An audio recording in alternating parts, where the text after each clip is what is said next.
Olá, boa noite. Hoje faremos a correção da atividade de revisão sobre razão, certo? Eu espero que vocês tenham copiado tudo no caderno de vocês.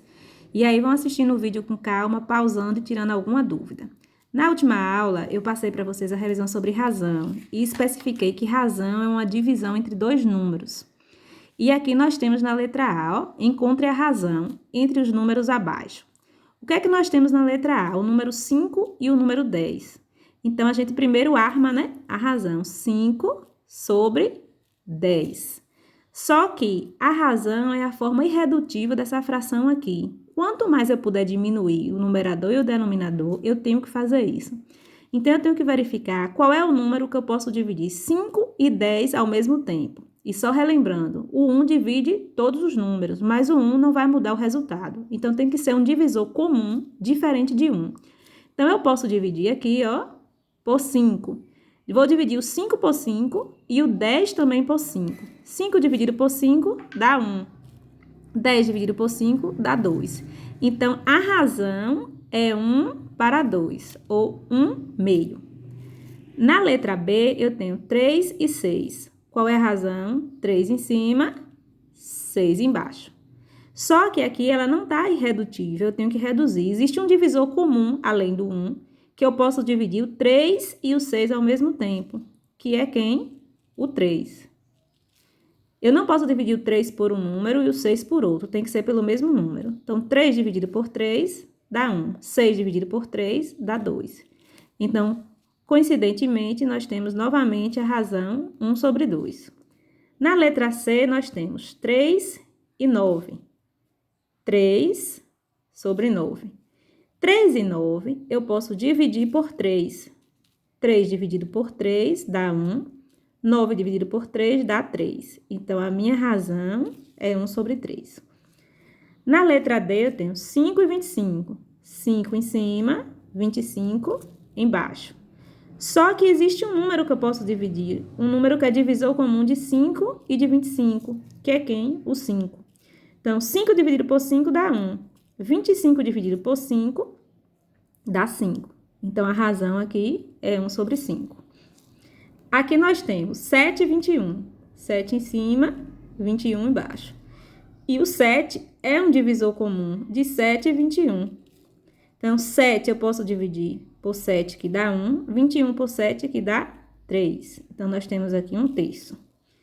E na última letra, nós temos 30 e 40. Então, nós temos 30 em cima, 40 embaixo. Aqui, a gente vai usar aquela dica da divisão por 10. Já que o número termina em 0, isso quer dizer que eu posso dividir por 10. Eu poderia dividir por 2, por outro divisor comum, mas o 10 é o maior divisor comum entre 30 e 40. Então, eu posso cancelar o 0, que é o mesmo que está dividindo por 10. Quem é que me sobra? 3 sobre 4. Então, aqui nessa primeira questão, a gente armou a razão e simplificou. Não basta simplesmente armar, colocar o 5 em cima e o 10 embaixo, como na letra A. Se a gente não simplificar, não tornar essa fração uma fração irredutível, a gente não encontra a razão. A razão é a fração simplificada, certo?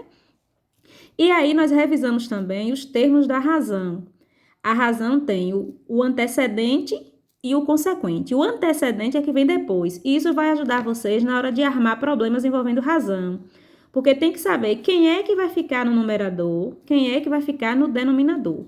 E, geralmente, na grande maioria, os números que a gente situa no problema primeiro, ele é o antecedente. E os números citados posterior são chamados de consequente.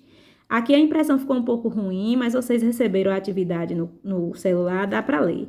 A segunda questão diz, na razão 5 dividido por 9, porque as razões, pessoal, eles podem vir tanto na forma de fração, como nós conferimos aqui, 1 meio, como eu posso colocar 1 dividido por 2, ou como a gente vê no livro de receita, 1/2, que quer dizer meio. Isso tudo aqui são razões, formas diferentes de expressar a mesma coisa. Então, eu tenho aqui, na razão, 5 dividido por 9. Quem é o antecedente? Antecedente, ó, antecede. Quem é que vem antes?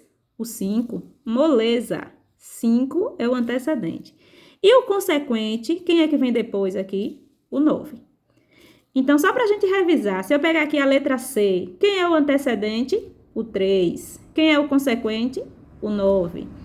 Nessa letra aqui, na letra E, quem é o antecedente? O 7. Quem é o consequente? O 21. A mesma coisa se a gente for aqui, ó. Quem é o antecedente? O 1. E o consequente? O 3. Acho que aqui não tem dúvida. Aí nós revisamos também, na última aula, razão inversa. O que é a razão inversa? A contrária. Então, vocês estão vendo aqui na letra A, ó, 1/4, que como eu disse anteriormente, é uma outra forma de expressar razão. A gente vê muito em receita de bolo, as meninas aí que cozinham, ó, vem o 1/4, 1/2. O que é isso? Esse 1/4 é a mesma coisa que 1 em cima e 4 embaixo. Estão vendo aqui? Então, olha só. Então, eu tenho na letra A, 1/4.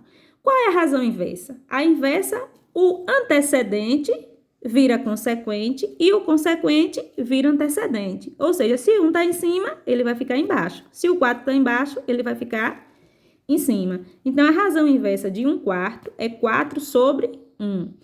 E, por incrível que pareça, quando a gente tem qualquer fração ou razão com denominador 1, a gente não precisa colocar. Se for numerador, sim, mas se for denominador, não. Então, se eu simplesmente colocar o 4 aqui, ó, tá correto. Porque a gente entende que aqui tem o quê? O denominador 1. Então, na letra B, 3 dividido por 5. Então, qual é a razão inversa? O antecedente aqui é 3, ele vai passar a ser consequente. Então, o 5, se a gente fosse armar essa daqui, teria 3 sobre 5. Então, qual é o inverso de 3 sobre 5? Qual é o contrário de 3 sobre 5? 5 sobre 3.